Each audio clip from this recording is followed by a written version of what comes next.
Okay, so this is Carol Blake, spokesman of the agricultural departments.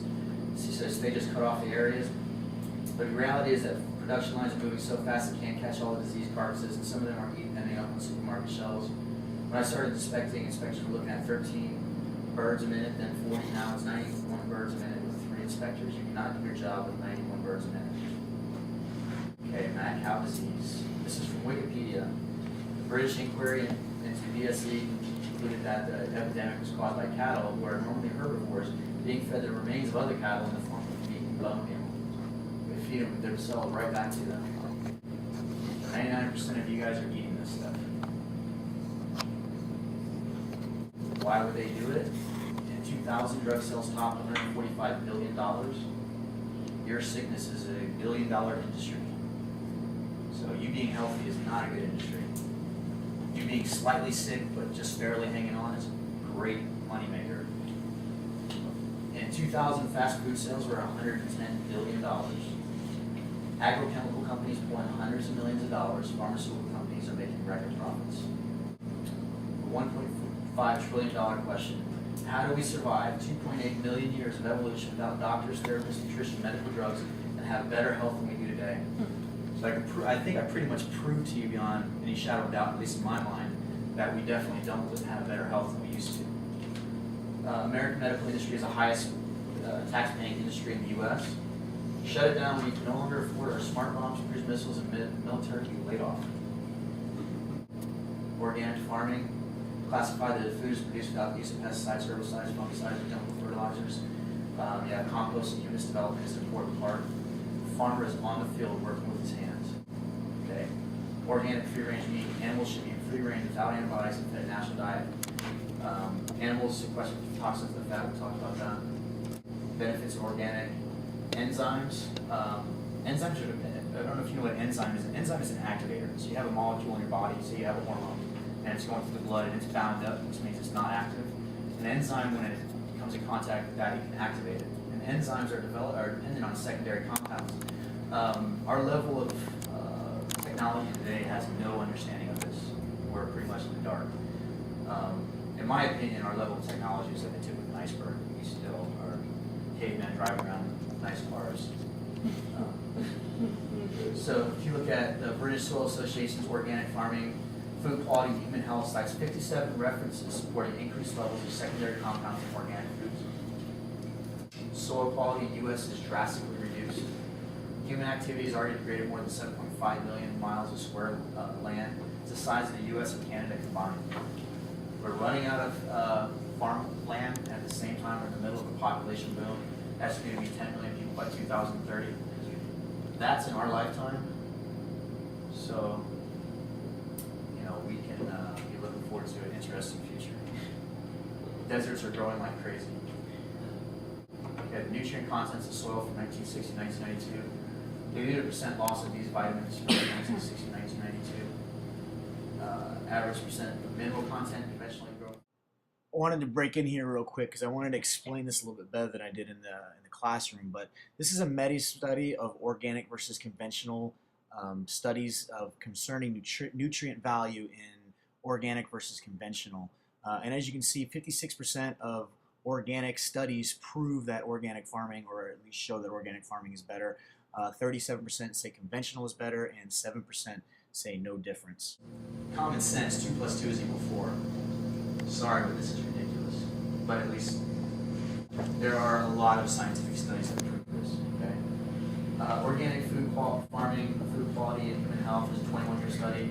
Microorganisms population decreased by 85% compared to organic farming. Okay, and as you can see, we talked about how important microorganisms are. So this is the wheel of death. You have damaged soils poisoned by industrial, agro, and chemical farming. Damaged nutrients, deficient plants, heavily contaminated with pesticides. Sick drugs, animals eating sick poison plants that are in inhumane conditions.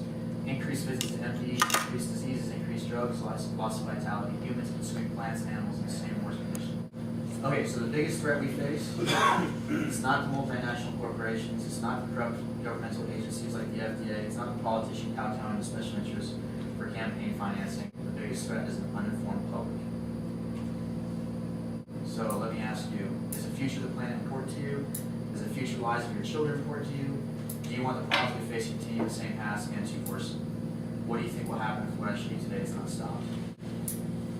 Okay, the answer to these questions are up to you. What to do about it? We could go vote and carry voting signs and I'm Republican, I'm Democrat, and all that other stuff, or you can do something about it.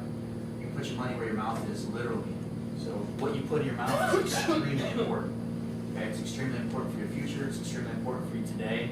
It's extremely important for the future of the earth. Don't buy crap food. Don't let your children eat crap food. Your money is your real vote. Money is power. Okay, so we're going to talk about healthy food sources. So you got healthy grocery stores, farmers markets, and community-supported agriculture. Okay, healthy grocery stores. You got Whole Foods markets, Sunflower Market, Trader Joe's. If any of you guys want some information on this, I'm going to pass out an email list, and you guys can put your email down if I don't have it already, if you're not already on my email list, and I'll resend this information to those people on that list. I've got a whole interesting, big list of different food choices that you can make. That's not Albertsons or Smith's. Okay, farmers market. This is Multo's Vegas Farmers Market. It's on Thursdays from 10 to 1. That's the address right there. Again, this information is on that email. So if you give me your email list, this is an email link to them. These are some of the pictures of some of the stuff that they have at Multo's Farmers Market. You can see there's tons of high quality produce that they have there. I mean, when you taste this stuff, it blows your mind. I mean, you don't ever want to eat that conventional stuff again because you know what you're eating. I do. Okay, so that's me getting some groceries there. Interesting stuff. That's Carrie. She's one of the people that does the Multos. We actually have Laura with us. She's another person that comes to Multos. Community supported agriculture. So this is Laura right here. I have kind of some pictures I downloaded from your website that I can go through, and if you want to talk and kind of say what you do and all that kind of stuff. Come up here and talk to everybody if you want to. Put you on the spot. You want me to now? Or Yeah. Okay. Oh, okay, great. Well, let's my husband and I own Quail Farm. We're in Ilverton, Logandale area, just 50 miles north. And we started doing a CSA. Anyone familiar? Who does not know what a CSA is? It's kind of new, a new idea, at least in our area. Thank you. It's actually not too new of an idea. Been around for about 30 or 40 years. A couple of little old ladies in Japan were having the same problems that we are experiencing now, the loss of small family farm.